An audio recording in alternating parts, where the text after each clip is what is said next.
Vatsim-pana entin'i Pasteur RATIANARIVO Rabarijaona.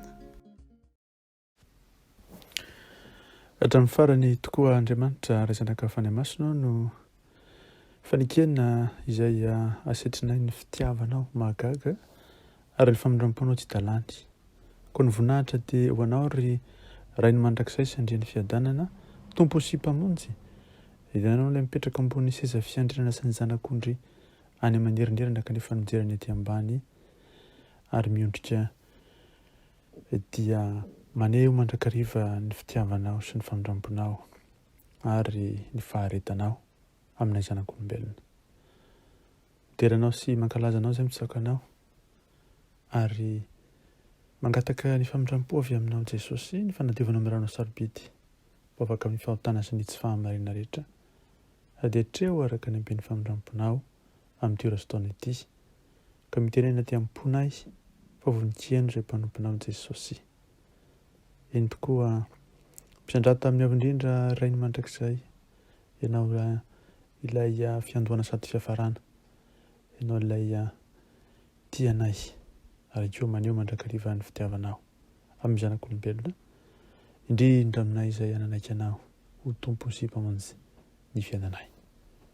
Eny fahasoavana koa izany rehetra izany tompo ary famindrampo mahagaga koa aneho mandrakariva ny voninahitra ao zahay ka ny fahazavanao Jesosy ny paka ny mpony tsirairay avy amin'izao fotoana izao na iza misy ny tsirairay tompo izany fahazavana izany daradalana ary izany fahazavana izany io tompo no atserovanay ny amin'ny efa nanehoanao izany voninahitra ao izany teo amin'ny fiainanay, teo amin'ny fiainan'ny fiangonanao, eny teo ny fahariana rehetra. Saotra Jesosy dia apetraka ampilatananao izao fotoana izao tompo malala mitenena araka ny fombanao voninkaino izay mpanomponao amenaranao Jesosy Kristy ilay velona masina manankiravy Nazareta tompony tompo sy mpanjaka ny mpanjaka no zona manisy mangataka izany mavaka izany. Alleluia, amen.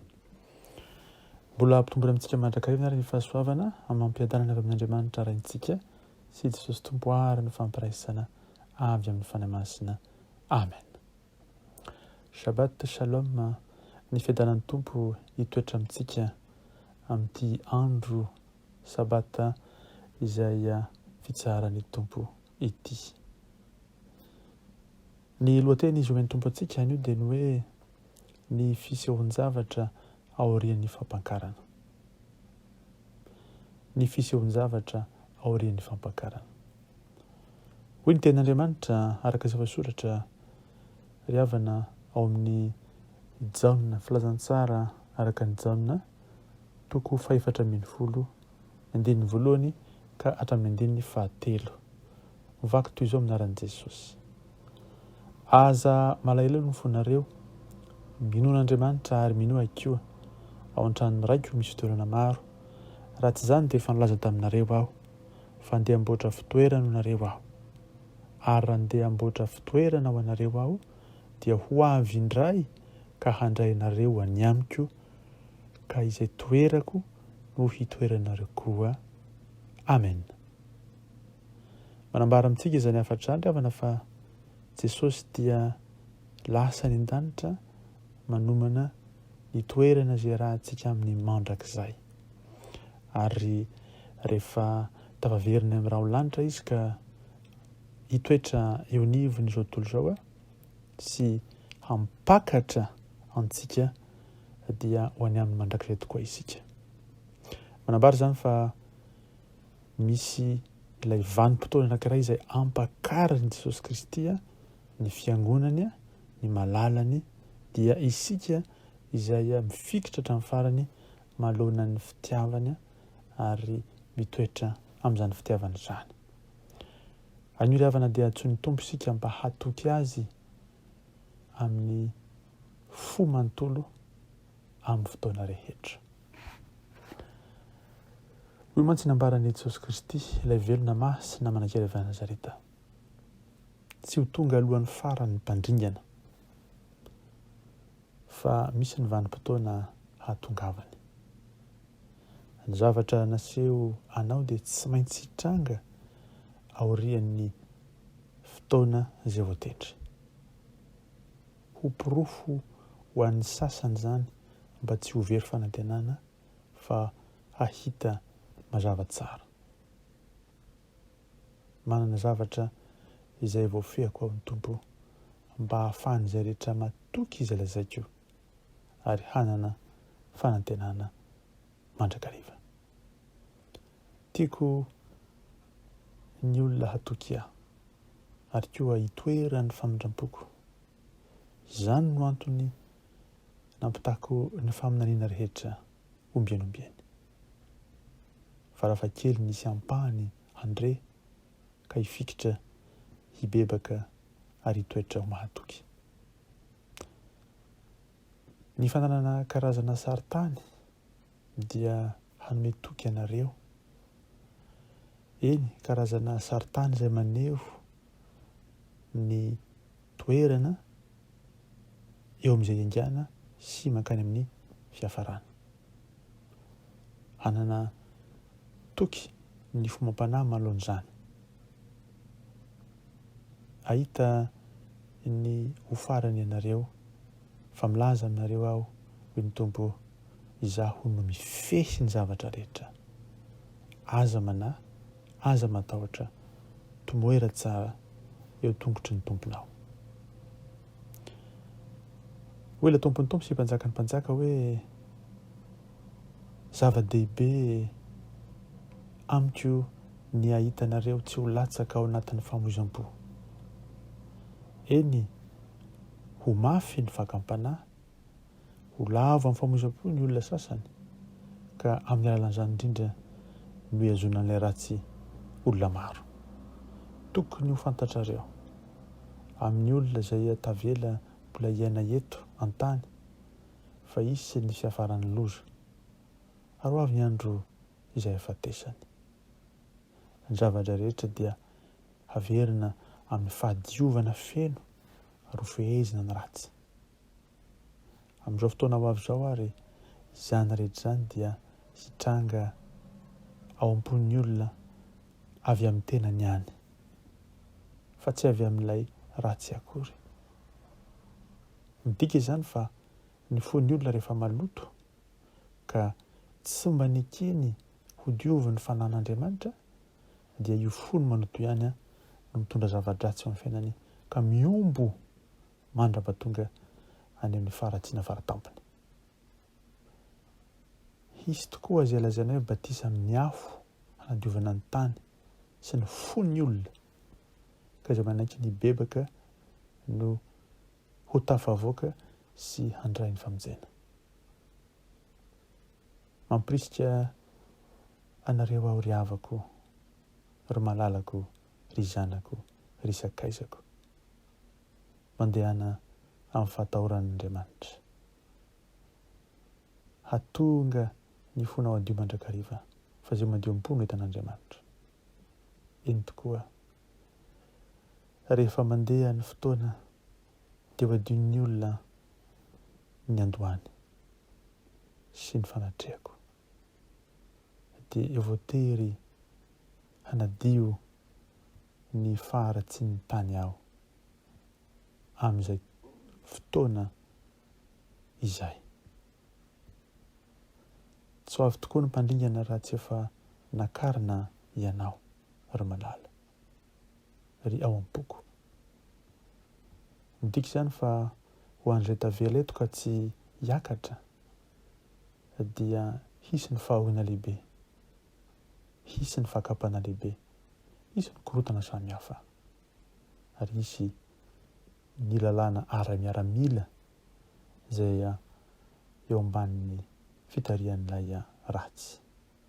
Dia misy tokoa ny lalàna izay aseho sy ampietrenany olona hamonoana azy fa izay rehetra tsy mandahy ahy ho Jehovah tompony maro, izany hoe izay manaiky an' Jesosy dia hovonoina. Izay rehetra tsy mandahy dia ho tonga hovonoina. Izany hoe izay manaiky ny tompony hovonoina ka ho afaka amin'ilay afangirifirina lalina. fa zay rehetra manaiky kosa ny bibidia dia indro ho tafasaraka amiko mandrakizay hoy Jesosy. Fantatro ny ahy ary ny ahy mahalala ahy. Fantaro fa manampetra ny famindrampon'Andriamanitra ary ho an'izay miantso ahy ho ny Tompo amin'izany andro rany dia ho vonjena. Mitsangana ry oloko, miantso ahy fa hamonjy anareo aho. Matokia, matokia. Na dia amin'ny sainao ihany aza. Fa ho tsinitsinina ny fahoriana ety an-tany raha oharina amin'izay fotoana izay. Midika izany fa izao ny fotoana ibebahana, anio andro famonjena, miantso antsika ny Tompo mba hiverina eo amin'ny fendry tanteraka. Ara-tanytika tavela ety an-tany izay mandre izao hafatra izao amin'ny fotoana izay ialany ny mponina hampakaran'ny Tompo any an-danitra, dia midika izany fa fibebahana, fankatoavana, fatokinan'Andriamanitra fendry tanteraka ny takiana ho an'izay olona tavela ety ka nahafantatra ary nanaiky ny bebaka. Ny zavatra hitranga ety an-tany tokoa amin'izay fotoana izay dia mahatsiravina tsy mbola nisy toazy. Dia ireo bibidia izay mivoaka avy eo amin'ny kibon'ny tany, ireny tokoa no handringana hitsangana handrava amin'ny fotoana voatondro. Dinina tokoa fa tsy tahaka ny biby goavambe hafahafa hita ao amin'ny boky sy ny nofiny Ezekiela mpaminany. Tompo, arovo zahay iny amin'izay andro izay. Ny velona dia hialona ny maty. Midika izany fa aleon'ny olona ho faty manoloana ny zavatra mitranga eo anoloany, saingy tsy tonga raha fahafatesana. Eny, ilay fitiavako malefaka sy feno fanolorany tena ho anareo dia hiatra ihany koa ho amin'ny zavaboary rehetra. Hoy izany, araroto ny andro mbola andrenesanao ny feon'Andriamanitra. Araroto ny ora izay mbola ahafahanao mamaky ny soratra masina. Eny, ataovy zava-dehibe voalohany indrindra aminao ilay fiainona ny teniko, ny feoko, fandraisana ny fanahiko, hahatonga anao handeha araka ny sitrapon'ny ray ka tsy hanan-tsiny rehefa tonga ny fiverenany zanak'olona eny amin'ny raon'ny lanitro. Mahereza mahatansah, aza matahotra na mivadi-po fa ny ahy ho ny tomponao dia ho vonjeko amin'ny fotoany. Manao sonidy Jesosy avy any Nazareta, tompony tompo sy mpanjaka ny mpanjaka, ilay tiantsika amin'ny fitiavana mandrakizay. Vavaka isika. Jesosy io, rehefa tonga tokoa amin'ny fotoana sy ny toerana izay heverinay fa tanteraka izany rehetra izany, izahay dia hanakory ny ato am-ponay. Anahoana ny fiainan'ny olona izay ho tavela ety? Tsy azo an-tsaina ho eritreretana tokoa izany. Matoky anao izay Jesosy. Eny, matoky anao izahay. Manantena anao, mifikitra aminao. Eny, raiki-po sy raiki-pity aminao fendry tanteraka. Hahatonga anay Jesosy hanana ny fahatokinanao fendry tanteraka, fa ny zavatra mitranga rehetra ety an-tany dia voafehinao, satria efa nomeny ny ray ho anao ny fahefana rehetra any an-danitra sy ety an-tany, any ambanin'ny tany. Eny, na iza na iza. Ary tsaroana tokoa fa mananjary izay mananao Jesosy. Antsoinao nefa izahay hiady amin'ny atsara ny finoana. Hiady hanohitra ilay ratsy Satana, dia volo fahavalo. Koa ampatsahivon'ny fanany mandrakariva ilay herinao fahefanao natolotrao, eny ny fandresenao nataona tomponay. Adinao tompo alefanao masina amin'izao fotoana izao, ampaheran'ny fananay, ampaheran'ny sainay, ampaheran'ny fonay, eny ampahery izao tenenay izao amin'ny fandarananao, ka ho tsaroana isan'andro fa efa nividinao lafo tamin'ny ranao sarobidy Jesosy zahay, ary nataonao fanaka voafidy hitondrana anaranao any amin'ny jentilisa. Koa tany mafy tompo fa tsy mahatananao, terizy fa tsy mahatahiry anao, matoky anao Jesosy, fa aza vela toky ny tenanay zahay, aza vela toky ny herinay zahay, aza vela toky ny fisainanay zahay, aza vela toky ny traikefanay zahay, aza vela toky ny fahadalanay zahay Jesosy, eny aza toky ny olo-patatray akory zahay, aza vela toky ny olombelona zahay, voavoazana izay matoky olona, fa izay matoky an'Andriamanitra tokoa, dia tahaka ny tenibohitra Ziona, tsy hetsika fa haritra mandrakizay. Ampitoero mbanesy ny fahasoavanao Jesosy mponamponao tsirairay avy, ampaherezo ny fosana fanany tena, ataovy matsiaro isan'andro fa efa vita tompoka vatsy anatrehanao zahay, nataonao ho anao fiainso tanteraka, fa anay ianao Jesosy ary zay ianao, eny tafaray tokoa ny teny sy ny manina, eny tafaray eo aminao zahay, ary dia toetra mbanesy ny fahasoavanao amin'ny andro be ny rehetra. Jesosy manalo, mpianary iray atsiaro fa mandalo izao rehetra izao, ary ity tany ity koa dia ho levina sy ho toto araka ny teninao, fa ianao tokoa Jesosy dia niteny fa ny lanitra sy ny tany ho levina, fa ny teniko tsy mba ho levina. Ny teninao ry Jesosy tamin'ity andro ity dia atsiarovana isan'andro tokoa, fa mbola ao ny andro iverenanao, satria efa nanamboatra ianao ary mbola manamboatra mandrakandroany toerana, eny fitoerana tsara ho anay, dia ho any aminao mandrakizay zahay ary toetra aminao isan'andro. Dia ho zary fifaliana sy fahasambarana tsy misy toazy tompony iarahantsika, ary dia izany ny fanantenanay, tianay ifampiherezana ary tsy ho fanantenanay, tianay ampitaina amin'izao tontolo izao, izay mila vonjy, mila anao, ary antsoina mandrakariva hoe miverena amiko dia miverena aminareo aho.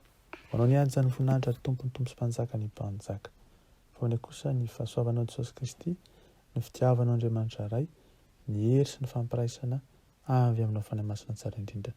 Misaotra Jesosy. Aleluia.